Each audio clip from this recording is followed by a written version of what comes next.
السلام علیکم ورحمۃ اللہ وبرکاتہ۔ ناظرین کیسے ہیں؟ ٹھیک ٹھاک خیر خیریت سے؟ امید کرتے ہیں خیریت سے ہوں گے۔ ناظرین، ہم اکثر آپ لوگوں کو ٹاپک لے کر آتے ہیں، سٹوری لے کر آتے ہیں۔ آج ہماری سٹوری ہے ایک انڈسٹری کی ورکر کی اور اس کی اللہ سے رابطے کی۔ تو امید کرتے ہیں آپ کو سٹوری اچھی لگی۔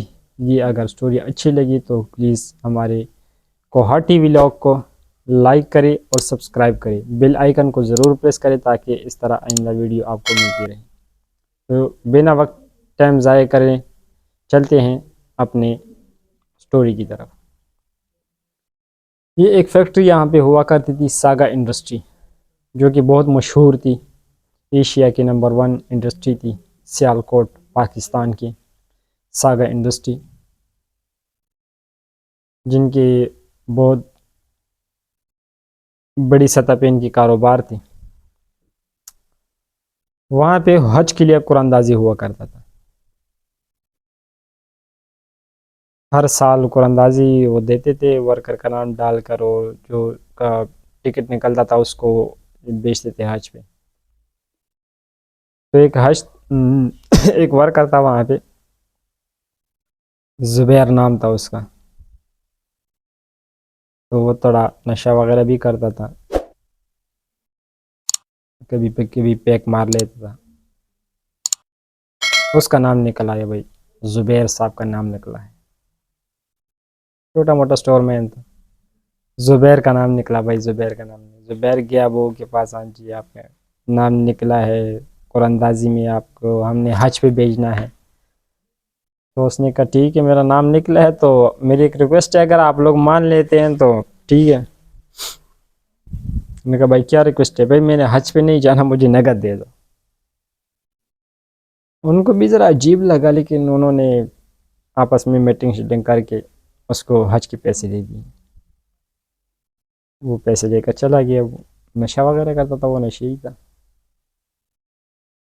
تو بہت لوگ ان کو، کچھ لوگ ان کو برا کہے، کچھ کیا کہے، کچھ کیا کہ مختلف ٹاپک چلتے رہے ہیں کمپنی میں اس کے بارے میں، لیکن اس نے کسی کی کو ترجیح نہیں دی، آپ لوگ کیا کہہ رہے ہیں کیا نہیں، لے کر پیسے چلا گیا۔ وقت گزرتا گیا، 1 سال گزر گیا، پھر قرآن اندازی کا دوسری سال قرآن اندازی آیا، تو قرآن اندازی میں پھر بھائی زبیر بھائی کے نام نکلا ہے۔ زبیر بھائی نے پھر کہا کہ مجھے پیسے دے دو، میں نے نہیں جانا حج پہ، مجھے نقد دے دو۔ تو کمپنی نے بہت ان کو سمجھایا، ورکر نے سمجھایا، لیکن وہ کسی کا نہیں مانا۔ پھر کمپنی نے فیصلہ کیا کہ نہیں، ہم تیسری بار دوبارہ قرآن اندازی کر لیتے ہیں، اس کا نام کینسل کر دیتے ہیں۔ جب تیسری دفعہ انہوں نے اسی ٹائم تیسری قرآن اندازی کی، مطلب اسی سال کی دوسری، اور پروگرام کی تیسری، جو سٹوری کی تیسری ہوگی نا، تیسری بار قرآن اندازی کیے تو بھائی تیسری بار پھر زبیر بھائی کا نام نکلا۔ لوگ بھی حیران، انڈسٹری کی بڑے سطح پہ بات پہنچ گئی، بھائی ایسی ایسی بات، تیسری بار زبیر کے نام نکلا ہے۔ تو مالک جو ہے نا وہاں سے دوسری جگہ سے اپنے، مطلب جہاں گھر پہ تھا دوسری کمپنی میں تھا، کدھر بھی تھا، لیکن وہاں پہ اس ٹائم موجود نہیں تھا، وہ فوراً پہنچ گیا بھائی کمپنی۔ تو اس نے پوچھا زبیر کا، ان کو اپنے ساتھ بٹھایا دفتر میں، بھائی کیا بات ہے، کیوں نہیں جاتے ہو؟ اللہ آپ کو بلا رہا ہے، تیسری دفعہ آپ کی قرآن اندازی نکلی مسلسل۔ اس نے کہا نہیں بھائی، دینا ہے تو نقد ہی دینا ہے، نہیں دینا تو میں نے نہیں جانا حج پہ، مجھے نقد چاہیے۔ تو مالک نے اس کو بولا کہ آپ جاؤ حج پہ چلے جاؤ، کیونکہ اللہ آپ کو بلا رہا ہے، اسپیشل بلا رہا ہے، تیسری بار آپ کی قرآن اندازی نکل آئی ہے، اور آپ کو جتنے پیسے بھی نقد چاہیے ہوں گے نا، میں آپ کو دے دوں گا، اب جاؤ۔ تو اس نے کہا فی الحال تو 1 لاکھ روپے میرے گھر بھیج دو، ٹھیک ہے میں نکلتا ہوں حج پہ، باقی آئیں گے تو بعد میں بات کریں۔ مالک نے بولا ٹھیک ہے اب جاؤ۔ میں اس کو ٹکٹ وغیرہ کروایا، پاسپورٹ سب کچھ ریڈی شیڈی کر کے اس کو حج پہ بھیج دیا۔ مالک نے اس کے گھر 1 لاکھ روپے لے کے چلا گیا، اور اس کی بیگم سے مخاطب ہوا کہ کیا اعمال ہے اس کے، ایسے اعمال کیا راز کیا ہے؟ مجھے راز بتائیں کہ کیا راز ہے کہ اللہ اس کو تیسری بار بلا رہا ہے اپنے پاس، اپنے پاک زمین پر، اپنے کعبہ کے پاس، اپنے نبی کی روضے پہ بلا رہا ہے تیسری دفعہ، راز بتاؤ مجھے۔ تو اس نے کہا راز تو اس کا ہے کوئی نہیں، کک بھی نہیں ہے، وہ تو کہ اندر نشہ، کبھی کبھی بوتل بھی پی لیتا ہے، سگریٹ شگریٹ تو واہ پی لیتے ہیں، لیکن ایک ہے جو ہمارے پاس کا گھر ہے نا، جو ہمارا پڑوسی ہے، جو ہمارے ساتھ ہے، اس کا شوہر فوت ہو گیا تقریباً 5-6 سال ہو گئے۔ جب سے ان کا شوہر فوت ہوا، یہ انہیں بغیر کسی لالچ کے آدھا سیلری خود لیتا، آدھا سیلری ان کو دیتا ہے، آدھے سیلری میں اپنا گھر کا گزارا بھی چلا رہا ہے، اپنا نشہ بھی پورا کر رہا ہے، آدھا سیلری ان کو دے رہا ہے کفالت کے لیے۔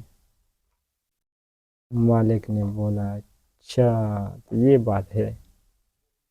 مالک نے اس سے رابطہ کیا جس طریقے سے اس کا رابطہ ہونا چاہے، ایجنٹ کے ذریعے، کسی کے ذریعے، کیا بے فکر ہو آپ حج کر کے آؤ، آپ کے گھر کا کفالت بھی میں کروں گا، آپ کی رشتہ دار کا کفالت، آپ کی پڑوسی کا کفالت بھی میں کروں گا انشاءاللہ، اللہ نے چاہا تو اس نے وہاں پہ ایک نعرہ لگایا اللہ اکبر، اور اللہ اکبر کے ساتھ وہی بندہ ادھر ہی اللہ کو پیارا ہو گیا، اسی پیاری زمین پہ اس کی روح پرواز کر گئی اور ادھر ہی دفن ہوا جنت البقیع میں، دنیا میں ان کو جنت میں، جنت کی زمین میں۔ تو ناظرین، یہ تھی ہماری کہانی، سٹوری، سچی سٹوری، حقیقی سٹوری، جو بغیر کسی جھوٹ بنا کے لالچ کی سٹوری۔ ہمارا صرف یہی مقصد ہے سٹوری میں آپ کو بتانے کے لیے کہ اگر آپ کسی کا خیال رکھتے ہو نا، اللہ کے بندے کو صرف خوش کرنا چاہو نا، ایک پل کے لیے خوش کرو، تو اللہ جتنا خوش ہوتا ہے آپ لوگوں کو اندازہ بھی نہیں۔ صرف اپنے بارے میں نہ سوچو، اکثر دوسروں کے بارے میں سوچو، پڑوسی کے بارے میں سوچو، اپنے رشتہ داروں کا حق کے بارے میں سوچو، اس سے اللہ بہت راضی ہوتا ہے۔ ایک ہے حقوق اللہ، ایک ہے حقوق العباد۔ اللہ کہتے ہیں میں حقوق اللہ کو معاف کر سکتا ہوں، لیکن حقوق العباد معاف نہیں کر سکتا۔ خود کا اگر 1 روپے کا کوشش کرو، اس میں 1.25 روپے کسی اور کی بھی دو، ایسا نہ کہ اپنا 1 روپے بھی کھاؤ اور آدھا روپے کسی اور کا بھی کھا لو۔ تو حقوق العباد پہ اللہ تعالیٰ بہت خوش ہوتا ہے، خصوصاً غریبوں، مسکینوں، فقیروں کا مدد کرتے ہوئے۔ تو ہمیں چاہیے کہ ہم خود بھی مدد کریں، دوسروں کو بھی دعوت دیں۔ اگر ہماری یہ ویڈیو اچھی لگی تو پلیز ہمارے کوہاٹی ویلاگ چینل کو لائک کریں، سبسکرائب کریں اور بیل آئیکن کو ضرور پریس کریں۔ شکریہ۔